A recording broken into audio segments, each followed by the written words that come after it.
Hello বন্ধুরা, আশা করি আপনারা সবাই ভালো আছেন। চলুন আপনাদের সাথে একটা রেসিপি শেয়ার করি, গুলশা মাছ দিয়ে আলু টমেটোর রেসিপি।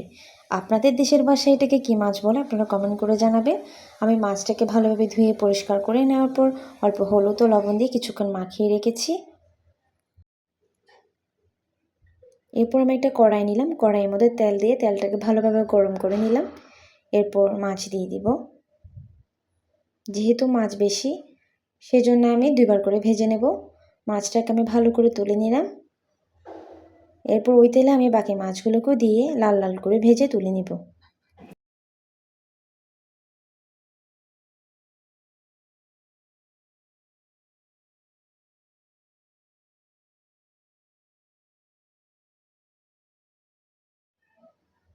এরপর আমি ওই তেলেই কিছু পেঁয়াজ কুচি দিব। পেঁয়াজটাকে আমি ভালো করে নেড়ে চেড়ে নেব যেন লাল লাল করে ভাজা হয়।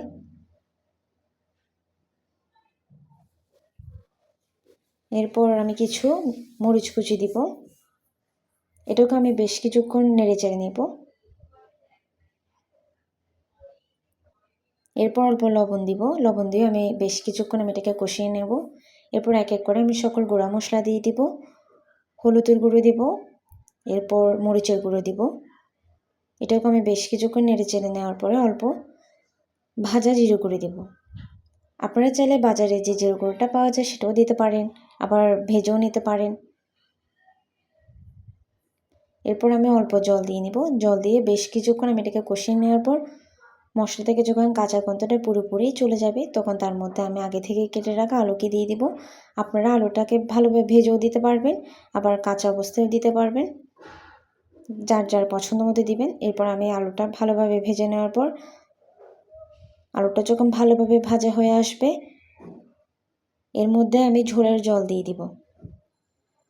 ঝোলের জলটা আপনাদের পছন্দ মতো দিবেন। যেহেতু আমি আলুটা কাঁচাই দিয়েছি সেজন্য আমি একটু জল বেশি দিলাম। এরপর আলুটা যখন সিদ্ধ হয়ে আসবে পুরোপুরি এর মধ্যে আমি আগে থেকে ভেজে রাখা মাছগুলোকে দিয়ে আরও বেশ কিছুক্ষণ আমি রান্না করে নেব। এরপর আমি আগে থেকে কেটে রাখা কিছু টমেটো কুচি দিয়ে দিব। এটাকে আমি ভালো করে বেশ কিছুক্ষণ রান্না করে নেব। আশা করি আমার রান্নাটা কেমন লেগেছে আপনারা কমেন্ট করে জানাবেন। বাই বাই বন্ধুরা।